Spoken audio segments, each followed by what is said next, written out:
యేసు నోట నుండి వచ్చిన మాట అదే మాట మన నోట నుండి వచ్చినట్లయితే, యేసు మాట్లాడినప్పుడు ఏ అద్భుతం జరిగిందో నువ్వు మాట్లాడినప్పుడు కూడా అదే అద్భుతం జరుగుతుంది. ఆ మాట ఏదో నువ్వు విశ్వాసం ఉంచినట్లయితే. హల్లెలూయా. ప్రియులారా, నిజముగా చెప్పే నాయకులు మనకు కావాలి, వివరించి చెప్పే నాయకులు మనకు కావాలి. అటువంటి నాయకులు లేక జనులు చెడిపోతున్నారు, ఆలోచనకర్తలు లేక జనులు చెడిపోతున్నారు, వాక్యాన్ని విపులంగా చెప్పేవాళ్ళు లేక మనం పాడైపోతున్నాం. హల్లెలూయా.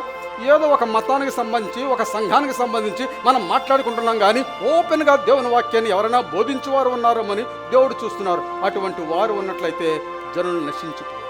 ఈ వాక్యాన్ని మన నోటిలో ఉండాలండి, మన హృదయంలో ఉండాలి, మన మైండ్లో ఉండాలి. దీన్ని చేయడం తప్పిపోకూడదు. ఆ విధంగా చేసినట్లయితే మన మార్గాలు చక్కగా ఉంటాయి. పాప మార్గాలన్నీ పరిశుద్ధ మార్గాలుగా మార్చబడతాయి. దేవుని నామానికి స్తోత్రం. హల్లెలూయా.